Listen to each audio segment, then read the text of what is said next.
It's episode 41 of the Keto for Women show.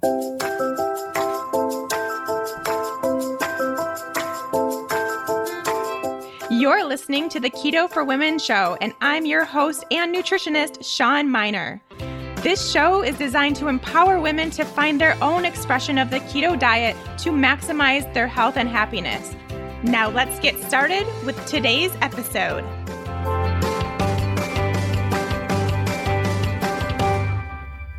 Hey there, friends. Welcome back to another edition of Keto for Women. Thanks, as always, for joining me. Hope you're doing well. I am here and I'm back. I know that I have been actually putting out episodes every week, but I haven't actually recorded an episode in, I think about 3 weeks now. So it feels a little weird. I've had some time off from being in front of the mic, which is very unlike me, but it's because I've been traveling and meeting a bunch of Keto for Women listeners and fat burning femalers and doing some conference talks and all that good stuff, which is what we are going to talk about today. I'm going to give you the recap of everything I have been doing over the past few weeks, my travels, the talks I have listened to, what I've learned, and just all that good stuff. So all of you that couldn't attend can pretend like you were actually there. And so I'll do my best to make it as realistic as possible so you feel like you were actually there with us. And maybe I can actually convince you to go to the next one because you will love it. But before I do that, let me just give a little quick update. Really, I don't have the whole lot to share with you all as far as updates and business type items, except that as of episode number 40, so last week's episode, we have hit 1 million downloads of the Keto for Women show, which is, I don't know, for those of you that do or don't know anything about the podcasting world, that is a crazy awesome thing to have had happen to your podcast. And I am absolutely thrilled. I'm shocked. I'm so grateful. And I just want to keep it rolling, of course. Let's get to 2 million, as a couple of you have said, replied back to my Instagram when I posted that. Yeah, let's do it. But I do want to take just a minute and thank you all so much because obviously of you actually listening to the show week in and week out and downloading. And, sometimes I know quite a few of you actually listen twice. You've gone back and listened to these now 40 episodes 2 times, maybe even 3 times, because you get something different out of each episode. So I love hearing that. I also know there are so many of you, and it is just fascinating and amazing to see that share these episodes with your followers, your friends, your family. I see that every single one, if you are posting and sharing it on Instagram or Facebook, I see those posts. I'm so grateful. I think most of the time I'm able to reach back out to you and thank you for that because it really does mean so much. The 1 million downloads that we have received on Keto for Women, and I say we because I think of us as a community, so I'm talking about we as in you guys too. It is because it has just been a very organic reach. I have not done any advertising besides just what I post onto Instagram every Friday when a new episode comes out. Other than that, it's just been word of mouth. And it's because of you all and you seeing the value in it for yourself, but also seeing the value in it for others in your lives and wanting to spread the message of this Keto for Women movement. And I really do think it's a movement in the keto community that we're doing here. So I want to thank you from the bottom of my heart for doing that. Of course, I would love for you to continue doing that. I would also love to continue seeing your reviews over on iTunes about the show. That is something that is also really important for me to see and know what you are loving about the show. It helps me kind of figure out where to go in each episode, but it also helps others determine if that's something that they want to listen to or not. And I think those of you that have gotten the value out of this podcast that you have want that for other women as well. You want to help other women just as much as I do get the benefits and kind of get a new mentality around the keto lifestyle for those that may be struggling. And those really are the women that come to the show and get started with listening is because they're struggling. And I think none of us that have gone through keto and maybe struggled and then found the answers. None of us want that for anybody else, right? So that's what I really want to see with the show. That's really the point of doing what I do. And having you all as listeners, I want to encourage you to do the same. It's a very empowering thing to be able to help other women. So we can all do this together as a community and get this community built up and get this message out to more people and make this the actual movement that it needs to be within this keto community that's growing so rapidly, but sometimes growing in the wrong way. And I think we can all agree with that here in our KFW community, that there's some different paths you can take within keto, and we want to encourage the one that's best for our health as women. That was a very long spiel that I wasn't planning on doing, but it's something I am super passionate about, obviously, which is why I'm here every week with you. And I want you to be as passionate as I am, which I know you all are. So again, sharing it on your pages, your Instagram pages, or whatever you use to connect with others, and just sending it via text or email to friends and family that may have something specific they're going through, or maybe they are trying keto, or maybe you want to encourage them to try keto. All of these things work. And then as far as leaving a review, it's super easy to leave a review on iTunes now. It takes about 2 minutes. It doesn't have to be anything long. It could just be, hey, love the podcast. Keep it up, super short and sweet, but I do read them all. They really mean a lot to me, and they mean a lot to the podcast and keeping it going strong. So I would love for you to do that too. And thank you in advance. Okay, that's all I have to share before I move on to, I guess let's start with some kind of personal updates just about the overall travel experience that I went through. So for those that don't know, I traveled for the past 2 weeks. I was gone exactly 14 days, although it's kind of 15 because by the time I got home from the airport, it was technically another day. But about 14 and a half, 15 days of travel. I started out in Portland, Oregon, which actually was Vancouver, Washington, but flew into Portland. And if you know that area, you know that Portland and Vancouver are pretty much right next to each other. So easier to say Portland, so you know where I'm actually talking about. Started out there to go to the Nutritional Therapy Association conference, which is the organization that I received my nutritional therapy practitioner certification through several years ago now. I think that was 2015, I want to say. And I was asked to be on a low carb panel with my friends Jimmy Moore and Leah Williamson. Jimmy Moore, I'm sure most of you know, does all things keto and has several podcasts. And then Leah Williamson does the Low Carb Conversations podcast, and she's based out of Australia.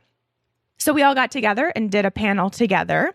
That was great. I'll tell you more about it in a minute, but also the rest of the conference was really great and really just a fun place to reconnect with your tribe. So for me, I very much obviously have a lot in common with the other people who have been through the nutritional therapy practitioner training program, right? We're all kind of there with the same mentality. We have the same ideas for health and helping people. And so to be in just a room of hundreds and hundreds of people that have that same thought process is so, you can just feel the vibe in the room. You can feel that energy. And for those, you guys understand as ketoers that a lot of times in our lives, we don't have people that understand why we do what we do, why we believe what we believe, why we eat and don't eat what we do and don't eat. So to be in a place where that's all just understood and you don't have to worry about explaining yourself or, trying to get into this big, deep conversation with anybody about why you don't eat gluten, just things like that. It's really nice to be in that kind of spot. So that was kind of what summed up the 3 days for me. Actually, it was about 4 days. I got there Thursday night and left Monday early morning. So 3.5, we'll say. And the talks were really great. I'll get into a little bit. Really, I'm not going to talk a lot about the actual speakers that were there because it is more based to cater to those as practitioners and what we can do in our practices to further the healing of our clients. So for many of you listening, not really going to apply, although there were some overarching themes that I do want to talk about. And then I'll talk about what Jimmy, Leah, and I discussed too. So that will be coming up in just a second. But as I said, I left Monday morning and went on to Spain. So I arrived in Palma later. Actually, no, it was, sorry, I get all my days confused because I also had so many time zones to cross. So I left there Monday morning. I got in Tuesday afternoon, their time. And to be honest, I was so exhausted and so tired that I didn't really do much when I was in Palma. I had a few days in between conferences. So basically Tuesday afternoon when I got in until Thursday afternoon, I had that time as downtime that I scheduled on purpose because while I love conferences and I love connecting with people, I'm an introvert. So that means I need those days to not talk to anybody, to not see anybody, and to just be on my own terms, doing what I want to do and recovering. And that's exactly what I did in Palma. So if you remember, I had already been to Palma. I went there for the Low Carb Universe conference back in November, just as a guest, just as someone that wanted to attend the conference. And I spent about a little over a week in Palma. So I was very familiar with the territory, the people, what to expect, where to go, where to stay, all that stuff, which is really nice to have that kind of familiarity when you're going to a different country. It's just nice to have that. But what that meant is I didn't feel any sort of pressure to do anything. Like I didn't feel like I had to try the food or I had to go to this shopping place or I had to go see the water. I did those things, but it was much more relaxed. And so that meant I could actually take the time to recover. So with the travel, with the conference, I was just totally flatlined, exhausted. So I got into my Airbnb at about 12:30 Tuesday afternoon. I slept from about 1 p.m. their time to 10 p.m., so about 9 hours. And then I was awake for about 2 hours. And I went back to bed for another 5 hours. So I slept so much when I got into Palma because not only with the travel and not really basically losing a night's sleep, but also I didn't really sleep well the weekend before at the NTA conference just because of life, being in a hotel room that at a different place and sharing a room with somebody, it just wasn't great sleep. It was fun and totally worth it. And we had a great time. And we stayed up some nights a little later than I would have just because we were having fun. But it meant that I was sleepy. So I basically wasted an entire day in Palma. But like I said, did not view that as being wasted, completely needed and was totally okay with doing that. And it is what re-energized me to then have a really good day on Wednesday in Palma, just doing some shopping, going down to the water. I think I walked about like 20,000 steps or something that day, just walked all over the city. It was a beautiful day and kind of got filled back up as far as like being in the sun and walking and exploring and, that kind of thing really fills my body up with energy. So I was ready to go for Thursday, which Thursday evening is when the next conference started. So this was the Low Carb Universe conference. That was the Keto Ladies specific conference. So what was cool about this one is that it was more of a retreat style. So it was a smaller group of women. I think there was about probably 35 of us total, including the speakers. And so we really got some great connection going. So we had dinner the first night as a group and got to know everybody and meet everybody. This was the first time I got to meet two fat-burning femalers, Stephanie and Becky. And so I was able to sit in between the two of them and we all just chatted and connected. They had already actually become friends in the airport. So it was just the coolest experience to be able to meet women that have been through my class and have had success doing so and are now living the lifestyle to the point that they would fly across the world to another country to be in that community. So that means so much to me and so much to them, I know too. And of course, over the next couple days, we became really good friends too, which is always fun.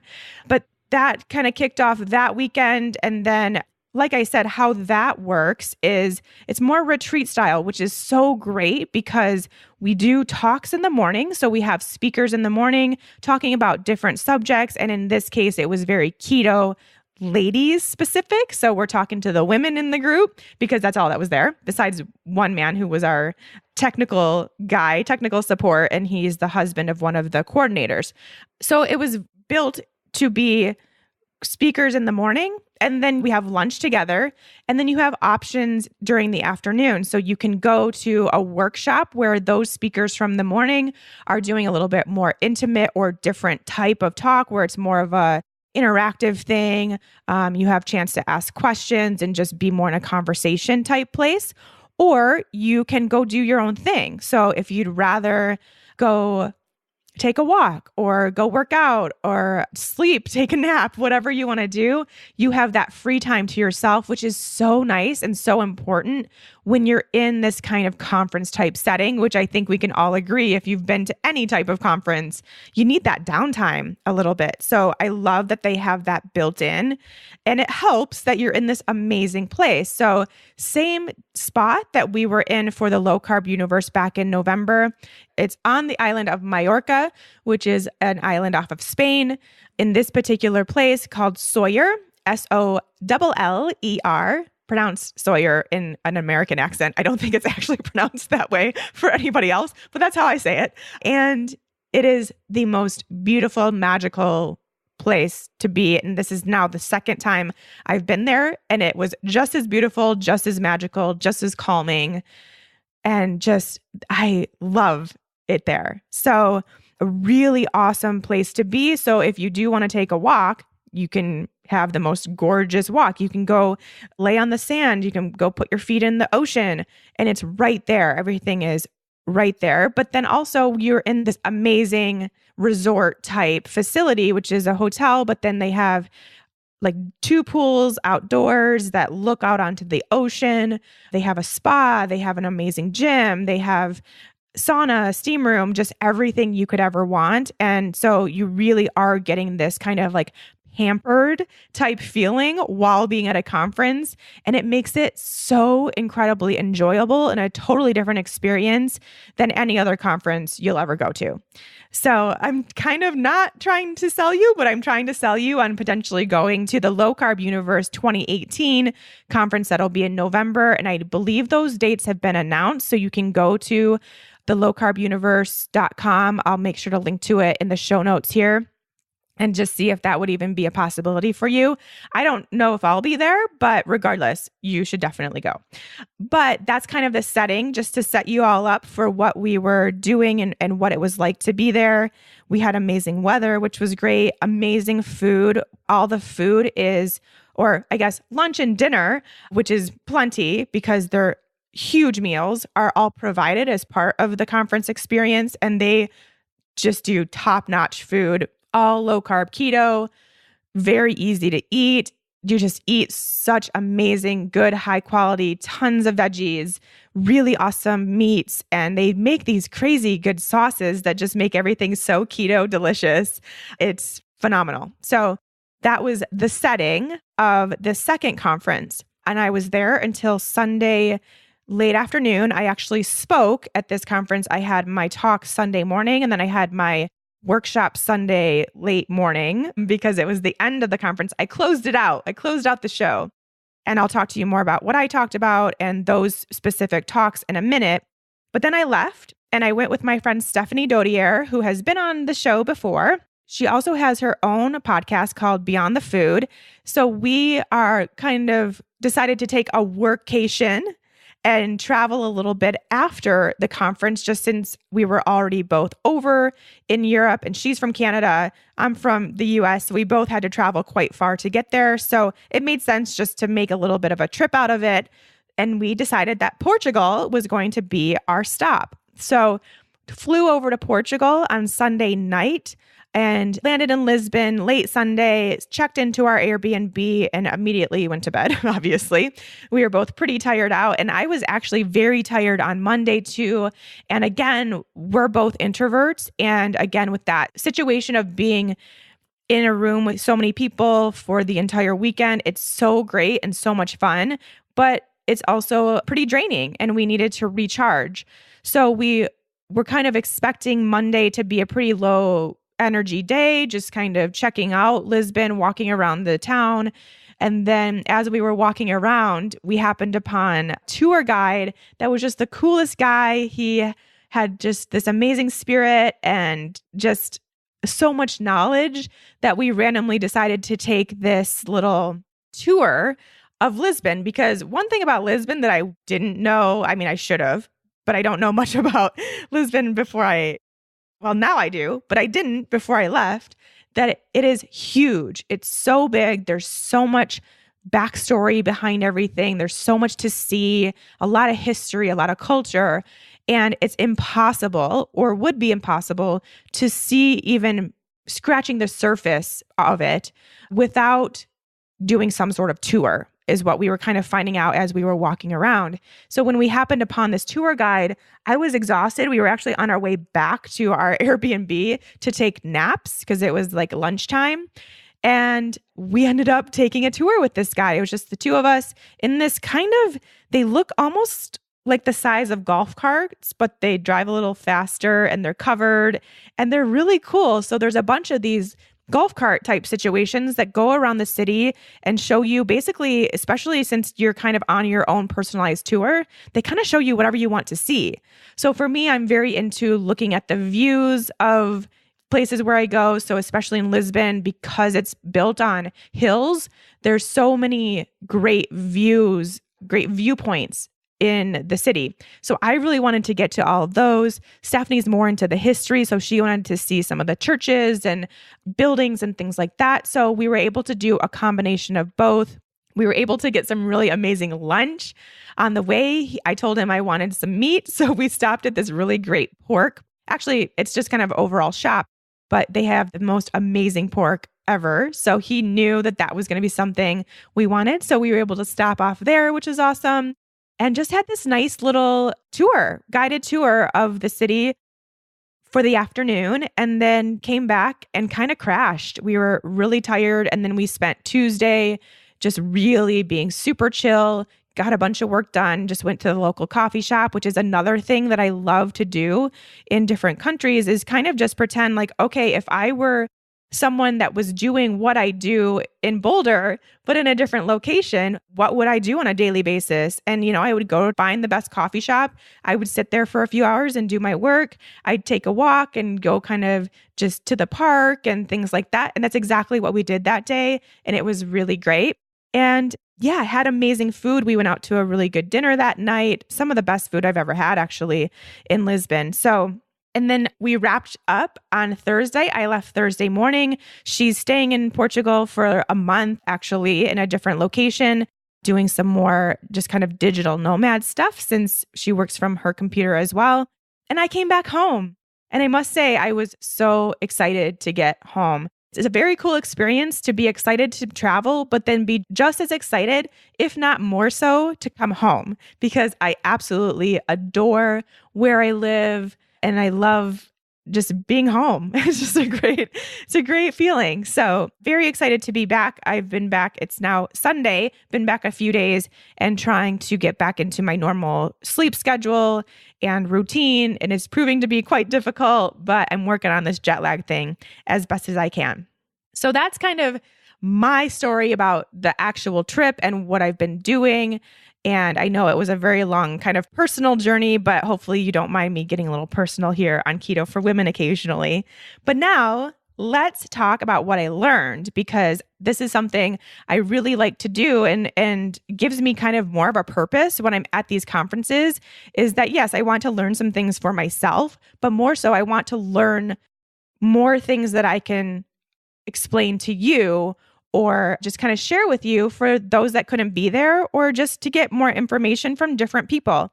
So when I go to these conferences, I'm taking notes like a madwoman so that I can share them here on the podcast, which is what I did last time for the Low Carb Universe conference. And if you didn't hear that, it was a really, really great one. So go back and listen to that one. I'm not sure the episode number. I'll have it linked here in the show notes, but it was in November. end of November, beginning of December. You can find that episode and go back and listen to that. But today we're talking about first the Nutritional Therapy Conference, just very quickly, some of the takeaways from that. And like I have done in the past, I'm literally just reading my notes from my notebook. So you're going to hear shuffling of papers and it's going to be kind of choppy, but it's real life. It's what we're doing here on the show so that I can give you all of the best info. So like I said, the Nutritional Therapy Conference was very much geared towards practitioners already doing the work. Now, no matter what, there were still two really big resounding themes that every single speaker brought up. Every single one brought up the idea of bio-individuality, which is something that we learn. One of the first things we learn as nutritional therapy practitioners. And if you are an NTP out there listening, you know what I'm talking about. And if you were at the conference, you definitely know what I'm talking about because it's something that's very important. But basically, it just means that every person is different and you need to find out what works for you.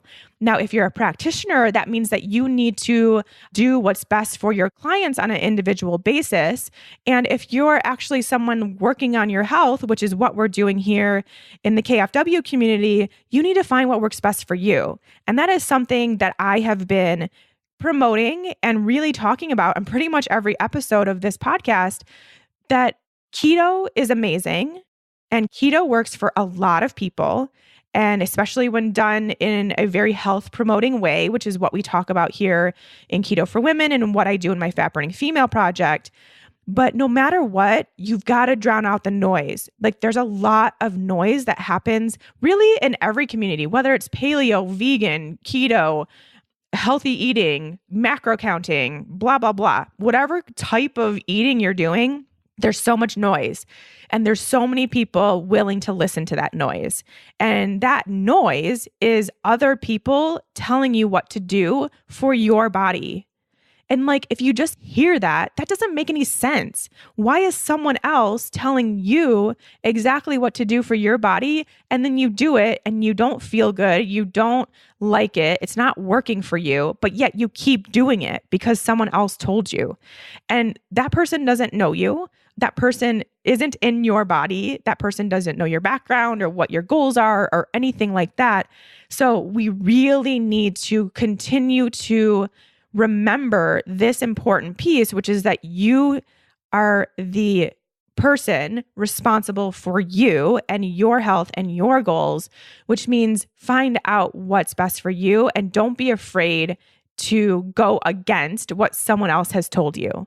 If what you're doing isn't working, try something else. Find what works best for you. And that's something I think is so incredibly important in the keto community because, like I've talked about many times, these rules, and I heard someone said this, and I heard someone said that.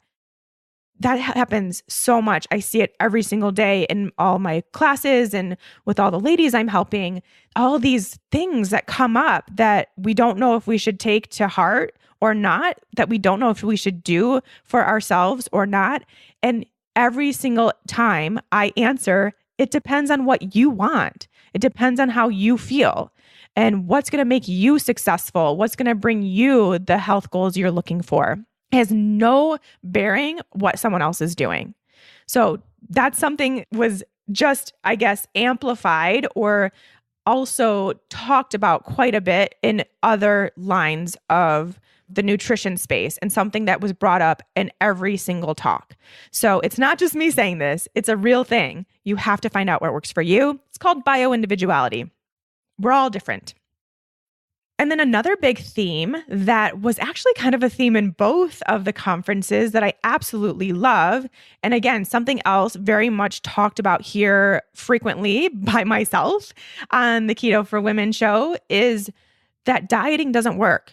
Dieting does not work. It has never proven to work. There are many studies that show it doesn't work, and I'll talk about some of them, but yet we keep doing it. We keep thinking that that's what's going to work, and it doesn't. And now we have many professionals in this space telling everyone that it's not a thing, and yet we continue doing it. And so I really just want to continue bringing this up. And I think it helps me get the message across when I have others in this space telling you the same thing. It's just, we have more and more proof. We have more and more kind of backup that we need to think of another concept because the dieting thing isn't happening. And that leads me to the one talk that I did want to bring up specific to the nutritional therapy conference. It was actually our opening talk of the whole weekend by a medical doctor. He's a physician. I don't know how to pronounce his name. It's Param Dedia or something along those lines. But I'll link to his page on the Nutritional Therapy Conference website if you want to learn more about him. But he actually said only 1% of the population doing a diet continue on for 6 months or have it work beyond 6 months. 1%. And I think many of you here in the keto space can agree with that. You know, if you're actually thinking back to your history of your dieting experience, which I know a lot of us have, we've been trying different things for years to try to get to our goal weight or lose weight or whatever the case may be. You started something, it worked for a small period of time, and then it stopped working. And then the weight came back. Or you started feeling less energetic than you thought you would. Or you started having binge episodes, or, you know, something to where you started reverting back to where you started. This is quite common, especially for women coming into the keto space, which many come looking for that next thing that's actually going to work. But now we're here in the Keto for Women community, giving a different sense to that and saying, let's just do this for the long term. Let's focus on our health and see what happens as a result by not making it a diet, by making it a lifestyle that you are building to work on your current health and your long-term health. Before we get any further with this episode, let me take just a second to tell you all about the Ample Ketogenic Meal Replacement Shakes. I'm so excited that this product is now out there. I can't wait for you all to try it. It is the first all-in-one keto meal replacement shake that gets the nutrition from quality, real ingredients, which is so hard to find in the ketogenic space. You all know how important real food ingredients are for me, and I want to pass that information on to you. And here we now have a really great opportunity to have a meal replacement shake, something that's super easy for us to grab when we're on the go, running errands, don't have time for breakfast, don't feel like cooking, whatever it may be. We now have a place to turn, and that is the Ample Ketogenic Meal Replacement Shakes. 70% of the calories in this shake come from premium healthy fats such as MCT oil powder, coconut oil powder, things we're already eating on a daily basis anyway. There are only 6 grams of net carbs in each meal, and it comes along with 40 billion CFUs of probiotics, which is like 10 times what you would get by drinking a kombucha. So they're really taking care of our gut health. They're keeping that in check while we're on a ketogenic diet. They have the prebiotic fibers necessary too within this shake to feed the good bacteria in your gut. They've thought of so much. It has potassium and magnesium so that if you're going through the keto flu or you just want to work on your electrolyte balance, which is something we talk about a lot on Keto for Women, that's taken care of too.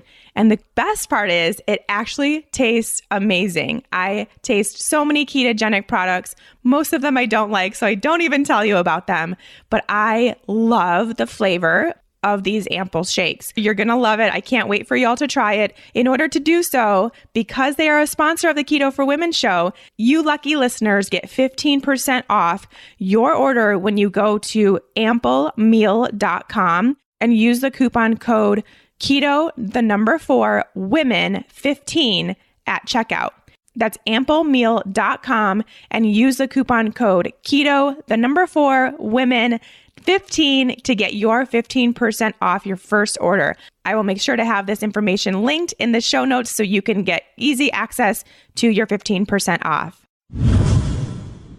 He also mentioned, this is what I thought was really interesting, the concept, and I know I talk about this so much on the podcast too, and I still have a lot of resistance to it with women, and I don't quite understand why, but he mentioned body fat composition and how important that is to our long-term health.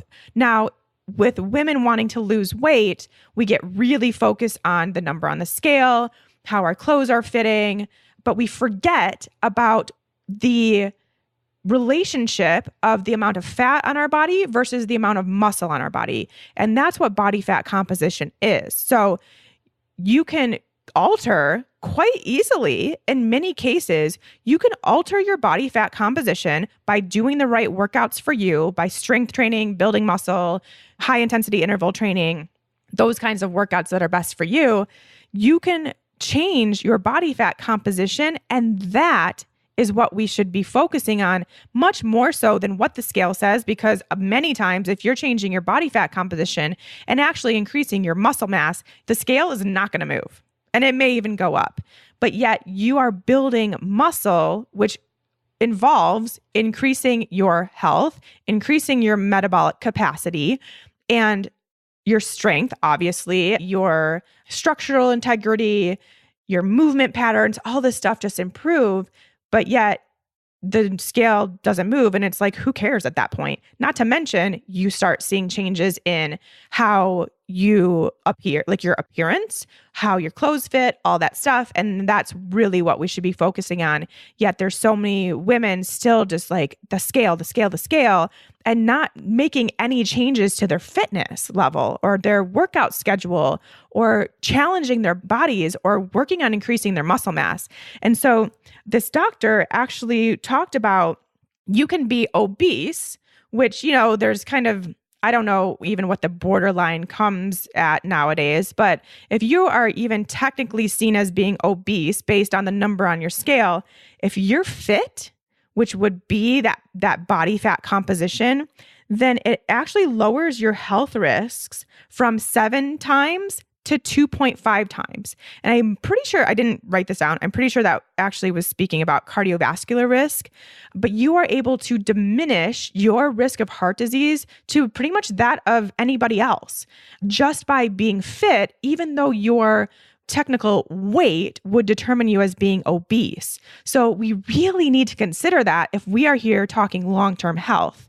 That's a huge thing. So, and I know I mentioned this somewhere else, but in another episode, but like The Rock is considered obese. And I think we could all agree that The Rock is like basically pure muscle, hence The Rock. But, he's not seen as an unfit or unhealthy person because of his body fat composition, but yet his weight, if we're going strictly by weight, classifies him as obese. So something we really need to keep in mind, and I'm going to keep drilling this in your head, ladies, because it's time you start shifting your workout mentality to getting to a point where you are working on your fitness level, but also your strength level and really increasing your muscle mass. Now, also doing so in the most fun way possible. So finding something that you enjoy doing.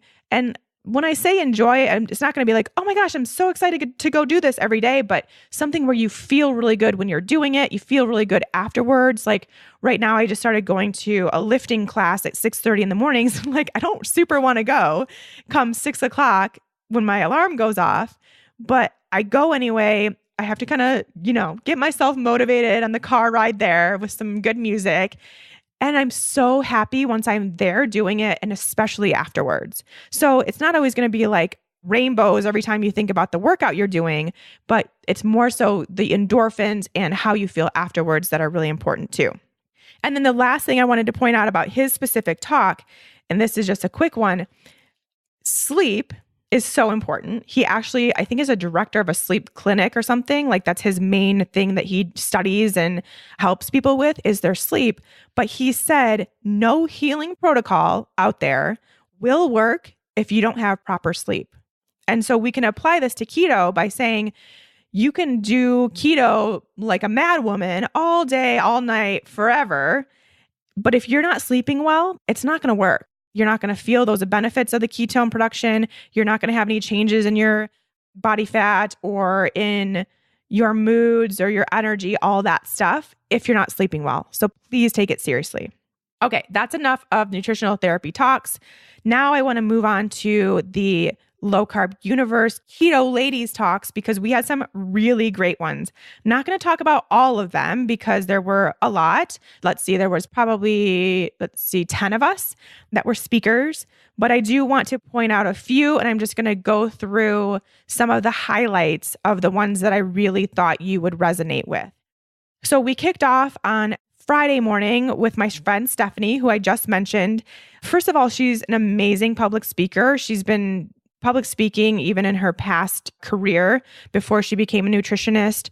And she's super engaging. She has amazing delivery. So anytime you have a chance to see her in person, I highly recommend going. She is doing the low carb cruise along with myself coming up in May, which you can still go if you want to go on a cruise in May and see some amazing keto talks. I highly recommend it. It's so much fun. You can check that out at the lowcarbcruiseinfo.com, which I'll have linked. But anyway, she's going to be there talking along with myself. And she does her talk about food cravings and mastering your food cravings, which if you follow her, you know that's something that she's really big on. She's very much into the emotional and binge eating category because that's something that she dealt with herself and has overcome and is now helping women do the same. But a couple things I want to say specifically about her message is that you can be doing a diet, you can be just killing it at your diet, but at some point, you're still going to binge, even on quote unquote approved foods, if you haven't understood the emotion behind your binges, behind your need to diet, behind your desire to look a certain way. Because there's an emotional component to everything we do around food, like we all just kind of have to admit that, especially as women. I think we can easily admit that we have an emotional connection to food. But until you understand those emotions, if you are someone that binges, or if you are someone that diets and binges, or falls off the wagon, or has cheat days and then starts again on Monday in this cycle, and trust me, I've been there, so I totally get it, then you're going to keep doing that until you work on the emotional aspect of that. And one of the reasons that we have this emotional connection to food is because of these neurotransmitters that are released in our brain. And dopamine is one that is released around food. And so often when we binge or when we have these cravings, it's because we don't have a dopamine response in our lives enough. So we're still craving this dopamine response in our lives, and we turn to food to get there. So there are other ways to increase your dopamine in the rest of your life, which we'll talk about in a minute. So there are other ways to increase dopamine without the use of food. And I believe she talks about this quite often in her podcast. So maybe that's something you could go over there and ask her about to explain a little deeper. There are several reasons for cravings, which I know even on keto, I definitely crave things. They're a lot less frequent. They're actually quite different. I don't crave sugar really that often anymore. And if I do, it's something very like healthy sugar, quote unquote, like a piece of fruit or something like that. But I do crave chocolate, probably to an abnormal degree, which I'm working on. And there are reasons behind it. So first of all, it could be a blood sugar response, which we see very often in the keto community, especially if you're coming here to try to heal your blood sugar imbalances. If you have wonky blood sugar, you're going to have cravings around that because your body's telling you it needs sugar. It could also be because of nutritional deficiencies, your microbiome, so those good versus bad bacteria could be dictating your cravings, those chemicals and these engineered crap foods that we continue to go to. We continue to have this almost addiction to these engineered foods. It's because of the chemicals in there that will also cause you to crave those foods. And of course, the emotional need behind those cravings, which we just talked about. The only other thing that I want to bring up about her talk, and this actually is something that was brought up several times over at the Nutritional Therapy Conference as well, is what's called the ACE study. It stands for Adverse Childhood Experience Study. It is some sort of quiz. I haven't taken it, but it's some sort of quiz you go through, and it kind of shows that based on what you experienced as a childhood, what you experienced as a child in childhood, what you may be dealing with, or how that may be expressing now physically. And this is obviously, I think we all know, and if not, we'll maybe talk about this on another episode, that your experiences as a childhood, whether they were super traumatic or not, even if it was just like you were bullied in high school or middle school or elementary school, or you didn't see your father that much or something, it doesn't have to be a super big thing that we think of traumatic, such as like physical abuse or something of that nature, but you can still have that kind of repressed emotion and it will now be expressing itself in actual health issues. This ACE study is something that you can kind of determine that realm for you. So if you haven't taken it and you are dealing with, health issues that you can't seem to get rid of, it may be something for you to consider. And I'll link to this in the show notes too. But what was really found this was talked about in several cases in both Nutritional Therapy Conference and in Stephanie's case, was that it is very much connected to autoimmune disease. So this study has found a huge link between those with autoimmune disease and having a higher score on this ACE study. So that's very fascinating. Something to consider if you are dealing with autoimmune. Okay, let's move on to Dr. Trudy Deacon, which you all may remember. I had her on the show a few months back. She did an amazing talk at the conference about debunking the eat less, move more mentality and how that doesn't work to actually lose weight. And she did talk about it on the episode she was in on the Keto for Women show. So go back and listen to that to actually hear from her. And she has an amazing accent. So you'll really enjoy it, much more than me kind of spouting this information off.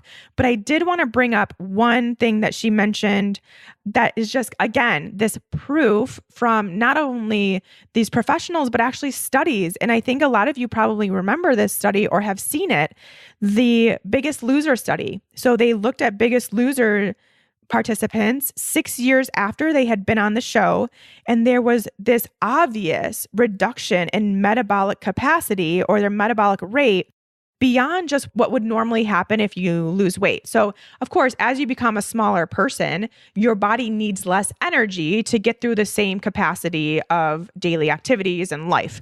But there was even beyond that, a much lower metabolic rate just from what they went through as far as the extreme dieting and the extreme just kind of stress on the body, even from the physical activity they had to do and all that stuff. So they're seeing this in real life people that it actually will happen if you continue to reduce your calories to the point that your body is basically starving, then it's going to also reduce its capacity. And this is something I keep bringing up, but is very important because we have a lot of dieters listening and a lot of people coming from this place of eating, 1,200 calories a day for 7 years and now they don't know what's going on with their bodies. Well, that's what's going on with your body. So we need to build that back up.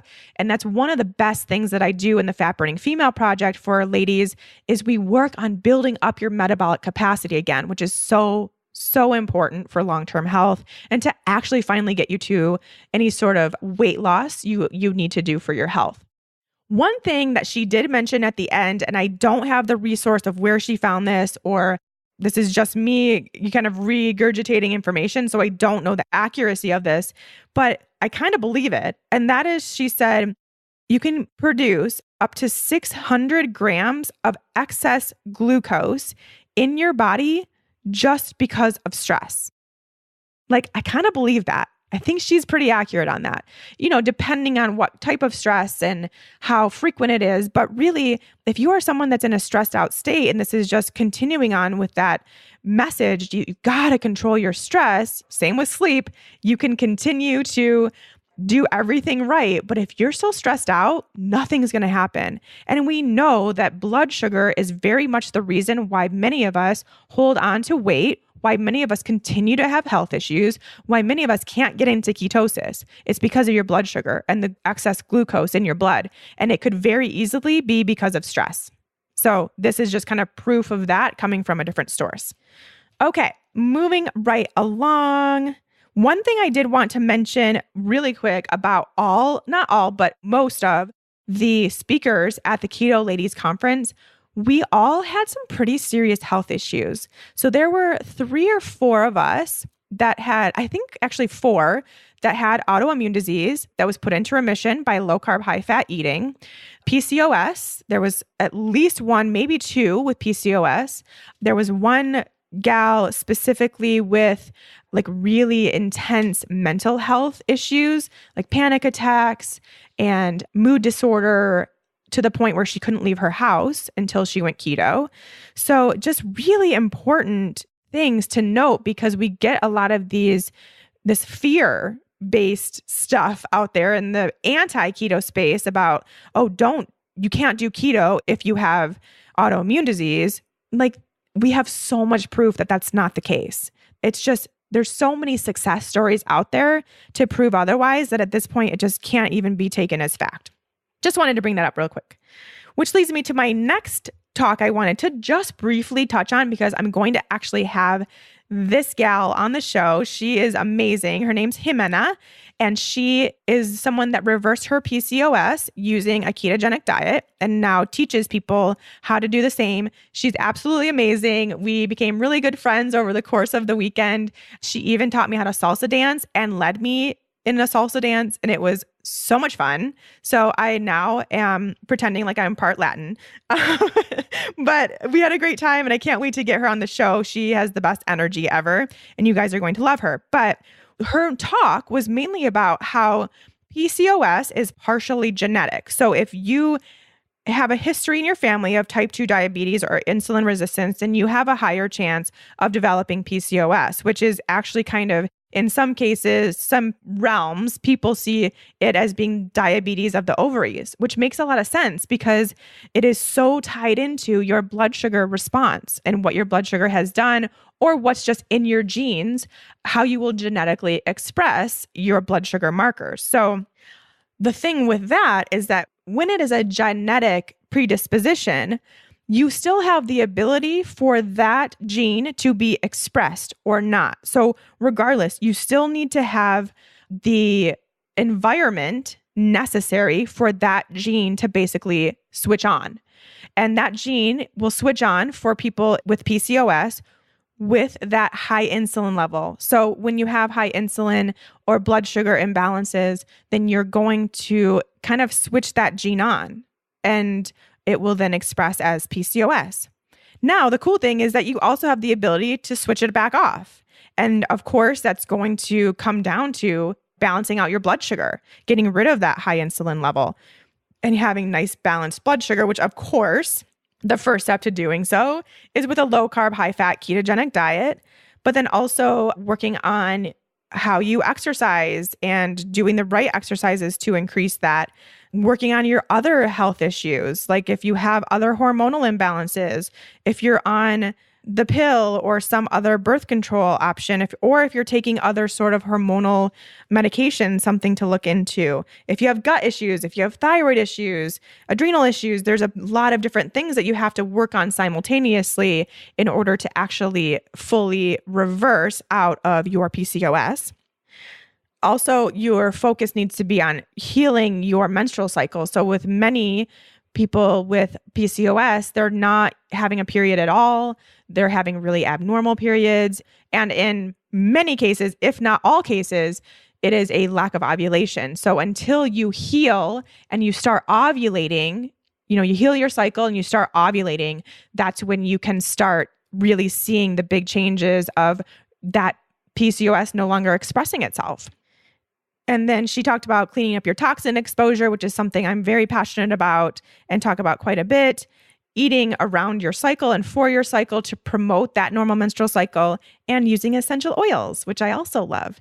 But we're going to go into more of that in detail because she's going to come on the show very soon, and I'm excited to have her. You guys are going to love it. Okay, next we had Franziska Spritzler, who's a registered dietitian, now teaching low carb. And she talked about the aging process and how we can slow down the aging process, and really using a low carb, low sugar, high fat ketogenic diet to do so. And really, I just have to say, at this conference, there were 35 women of all ages, and everyone just looked so good. You don't really need any sort of science to just see that those of us living this lifestyle, your skin clears up. It looks more radiant, more healthy. There's less wrinkles. I mean, the lady giving this talk, which you can look her up, you can find her, you can see she's 51 and she looks 41. I mean, she looks phenomenal. And there are others that were in their 50s that just looked so youthful. And I really do think that it is because of the diet and how long they've been eating this way. But of course, her anti-aging regimen would be keto with low sugar, really making sure to eat fatty fish 3 to 5 times a week for those omega-3s, focusing on plant foods, so lots of veggies, which we talk about quite often in Keto for Women, making sure we're super nutrient dense, which will give you then carotenoids and polyphenols, which are basically, you don't need to know exactly which food has which of each in it. But if you're eating a wide variety of vegetables and getting color on your plate, so the colors are really important.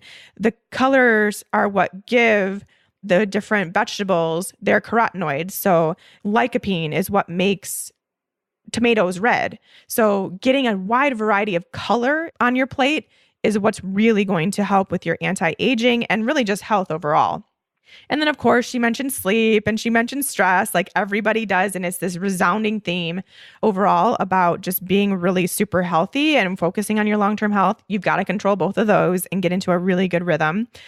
Sunscreen, of course, alcohol, and no smoking. So really with alcohol, it's keeping it to a minimum. It's not saying you can't ever have a drink ever again, but really making sure to moderate that. And for me, that just means that I need to really want the drink. Like if I'm just drinking because I'm out with my friends or it's Friday night or this is the ritual, most of the time I don't even really want it.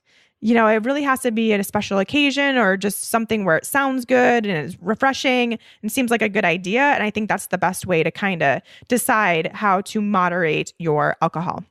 And then smoking is just a never, obviously. Just don't do it. And then really quickly, 2 more. The first one was Pia Homestead. She is I believe she's a body worker, but also a yoga instructor. And she really focuses on the breath. And she made us do a very cool kind of experiment with our own breath work. And I'm not going to do it here on the actual show, but I'll tell you how to do it. And I highly recommend you go do this as soon as you have some free time today. So what you do, just put a little timer on for 1 minute, close your eyes and count your breaths. So how many times you inhale and exhale being 1. So inhale, exhale 1, inhale, exhale 2. Count your breaths. Now, put a timer on for 10 minutes. Close your eyes, get into a comfortable seated position, put your hand on your stomach and feel your stomach, like really focus on your stomach expanding and contracting with every inhale and exhale. So you're putting your hand on your stomach and you're trying to get it to move as much as possible. So as big as you can, and then bring it back in. Okay, so you're going to do that for 10 minutes. It's a really good meditation, actually. Really awesome. This is basically you're meditating. So you could do this in replacement of your meditation. But now you're going to put the timer on after the 10 minutes are up, put the timer on for 1 minute, and now recount your breaths. It is the most fascinating thing. I think you can probably, I'm not going to spoil it for you. Let's just say that, but it's very cool. I highly recommend it. And it really shows how important our breaths are. And one other thing that I really spoke to me when she was talking is that none of us relax our stomach. Like we're so kind of conditioned as a female society to have this like flat stomach and to always suck in. So I don't think any of us ever totally relax our stomach. And that's really, really important to having a good breath cycle. And to also calming into a parasympathetic state. So I want you all just to like actually feel what it feels like to just not hold your stomach in. It's the weirdest feeling because none of us do it, but so freeing and so cool. So if we all just do it, then we'll all realize that none of us have a flat stomach and we've been sucking in for our entire lives and just let it go, right? So I thought that was really fascinating. But yes, please go try that little breath technique. I think you'll love it.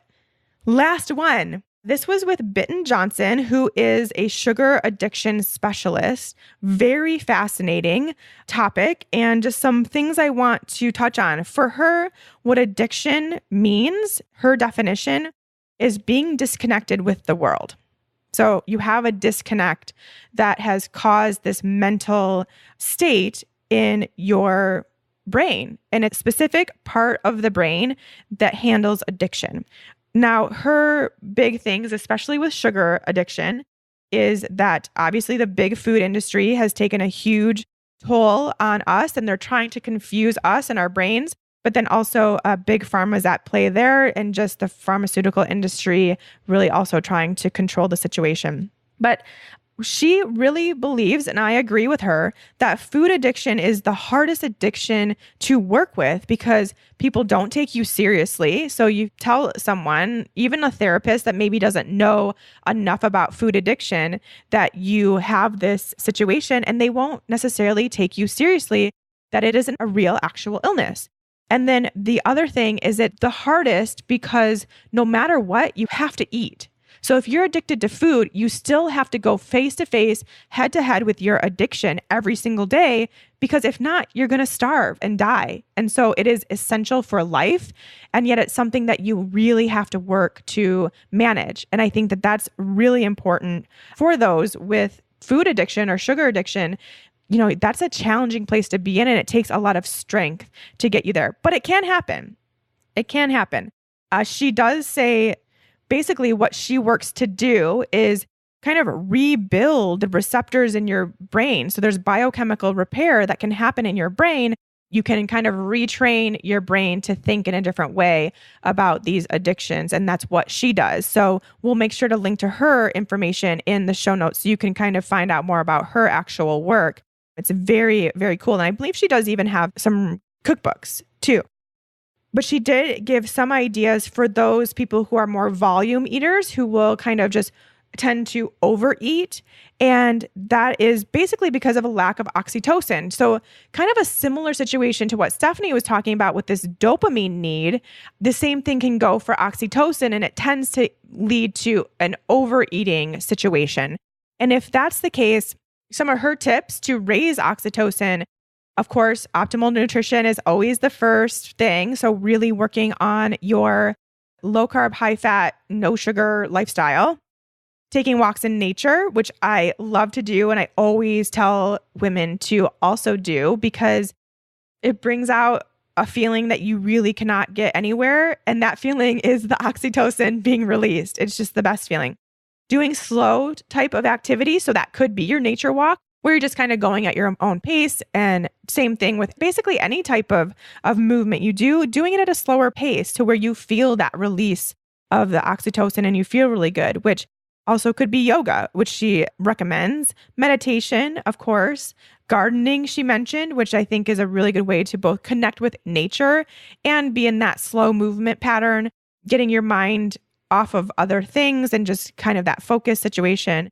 And then she, of course, mentioned self-care, which I also promote highly. And we've talked about on the show and how important that is, making that a part of your daily routine. And the last thing is to have some pets, which I think is great. I don't have any personally because of my lifestyle, but I know a lot of you do. And you will totally agree that having a dog or cat or whatever around releases a feeling that you don't get from any other type of situation. Just that little pet love really means a lot. Okay, so that was my brief recap of the 2 conferences, my travels. I guess really the only other thing I want to mention just briefly, which I know you probably all know that I'm going to say, is I had no issue being keto, eating keto, feeling good, finding foods to eat, not being tempted, just all that stuff. I had no problem. So I just want to reiterate that for you. Please don't overthink the traveling while trying to stay keto if that's something that you want to do, or maybe you decide that you don't want to worry about being keto on travel, whatever, but please don't overthink it. It is so possible. It is not nearly as hard as we make it out to be. Even in other countries, you can always find something to eat. So I do want to mention that before I close out here. All right. So that does it. And so that does it for the conference recap. I hope you enjoyed it. I know I had to go through them really fast, but if there was any that spoke to you, please go look that specific person up. You can find all the information for all the speakers at both of the conference websites, which I'll make sure to link. Just go find more information out about those people and what they do and their work, and follow along if that's something that you need more assistance with. All right, I'll be back next week with more amazing keto topics. Until then, have a great week.